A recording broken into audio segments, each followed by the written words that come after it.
Good day mga pre. For today's video, maghahunt tayo ng barakuda. Ito yung kasama ko si dive buddy ko, Master Junior Mio Bari 4. At ito na nga, dito na kami sa aming spot. Nagpasilong muna ako kasi mainit sa biyahe. Tapos yung kasama ko is nagbabasa muna.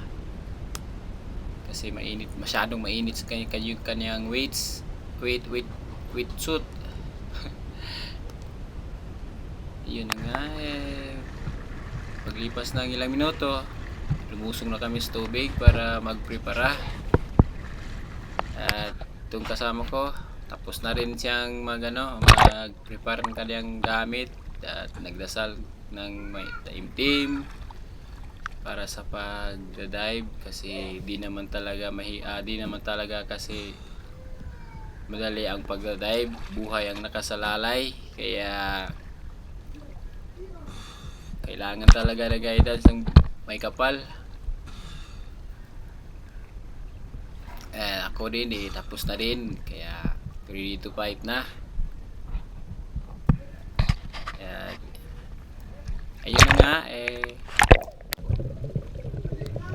nga muna tayo, drop muna dito tayo sa sa mababaw para ma-exercise yung ating baga at maaliw rin yung ating mata kasi ang daming starfish sa kanila. Indikasyon na maganda talaga yung kanilang lugar, malaki pa yung mga shells, pero babalikan lang natin to kasi delikado tong shells na to kasi poisonous yan, baka ma-deads tayo.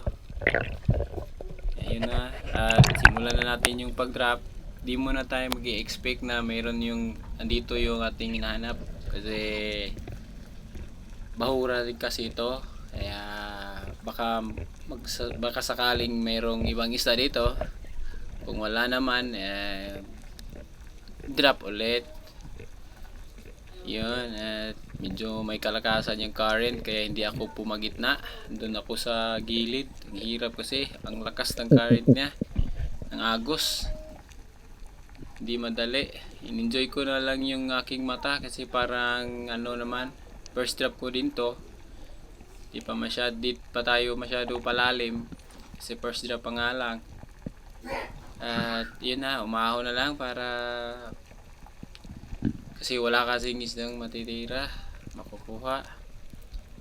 Yan, babay muna, sunod uli, saka dive ulit sa kabilang bahura. Baka meron ditong makita ang isdang pwedeng matirahan pero hindi pala to bahura, wala lang pala to, balik na lang, kaya drop ulit. Baka sakaling andito yung yung malaking isda dito na mailap pero ditong sa bahura na to, pero di natin muna ito pipilitin kasi masyado kasi itong mailap. Mauri, yun, mauri mailap to. Ayan, di muna natin yan pipilitin kasi mailap kasi. Every time na nagda-drop ako andito lagi yan, pero hindi ko muna pinipilit kasi para hindi siya masyadong mailap dahil balang araw kasi magiging yan, maamo din yan, lalapit din yan. In-enjoy ko na lang yung mata na panonood sa mga maliliit na isda at beachfish.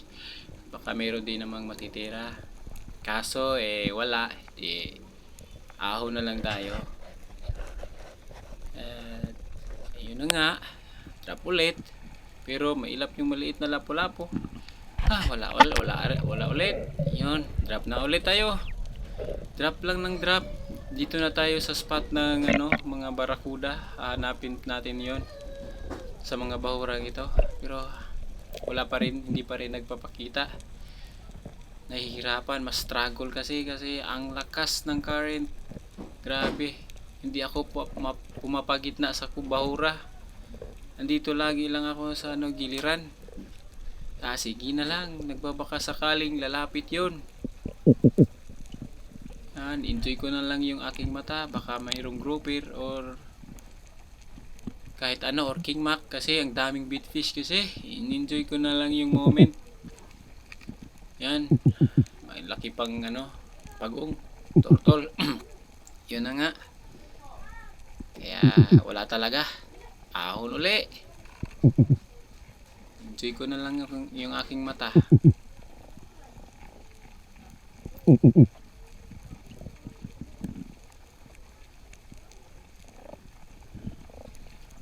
Yun, ahon na. Wala pa din. Pero di pa rin tayo susuko.